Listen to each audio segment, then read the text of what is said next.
Okay. తర్వాత ఇంకొక side of Praveen, ఆయన చాలా దేశభక్తుడు. హ్మ్. చాలా మంది కూతలు కోస్తున్నారు. బ్రిటిష్ వాళ్ళని ఇచ్చేస్తున్నాడు. దేశం అంటే భక్తి లేదు అని. అట్లా కాదు. ఆయన 8 ఏళ్ల కిందట ఒక సందర్భంగా చెప్పారు. నాకు ఇలాంటి థ్రెట్స్ వస్తున్నాయి. నా బిడ్డల్ని, నా భార్యని, నన్ను చంపుతానని. ఏదైనా చూడండి అక్కడికొస్తాను అని అన్నారు. అంటే అప్పుడు ఆయన కెపాసిటీకి తగ్గట్టుగా ఇక్కడ లేవు జాబ్స్. నేను చూసాను. కాల్ చేసి బ్రదర్ మీకు లేదు. తర్వాత ఇక్కడ అంతా కొద్దిగా అడ్జస్ట్ అవ్వటానికి ఆ లాంగ్వేజ్‌కి ఇది టైం పడుతుంది అని దాన్ని తప్పిపోయి ఉంటుందని నేనెప్పుడు మళ్ళా రైజ్ చేయలేదు. ఓకే. అయితే 2 ఏళ్ల కిందటో, 2.5 ఏళ్ల కిందటో నేనొకసారి ఫోన్ చేశా. ఫోన్ చేస్తే అమెరికా నుంచి మాట్లాడారు. సిస్టర్ నేను ఇక్కడున్నాను. అమెరికాలో ఉన్నాను. ఆహ్, ఈ వారంలో వస్తున్నాను అని చెప్పారు. హ్మ్. నేనప్పుడు ఫోన్ చేశాను. ఎందుకెళ్లారు బ్రదర్? న మా మా చాలా more than he is more than brother to మీ.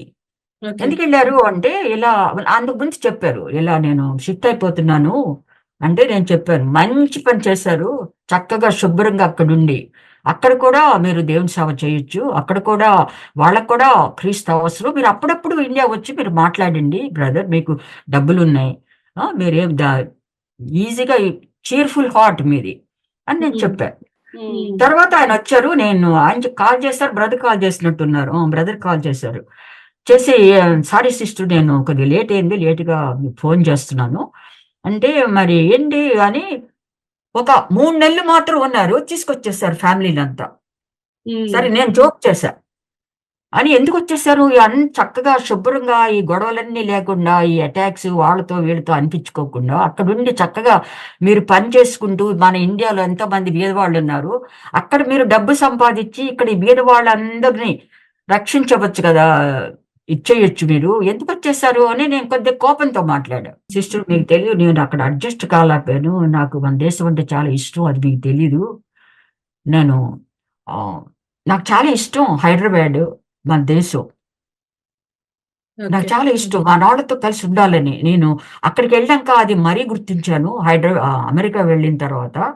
మన వాళ్ళు, మన కల్చరు, మన దేశం. నేను ఇక్కడ దీని నుంచి వదిలి ఎళ్ళలేను. ఇది మాట ఆయన చాలా సార్లు సాక్షులు కూడా చెప్పారు. నాకు ఇండియా అంటే నాకు చాలా ఇష్టం. అందులో హైదరాబాద్ ఉన్న ఈ సరౌండింగ్స్ అని.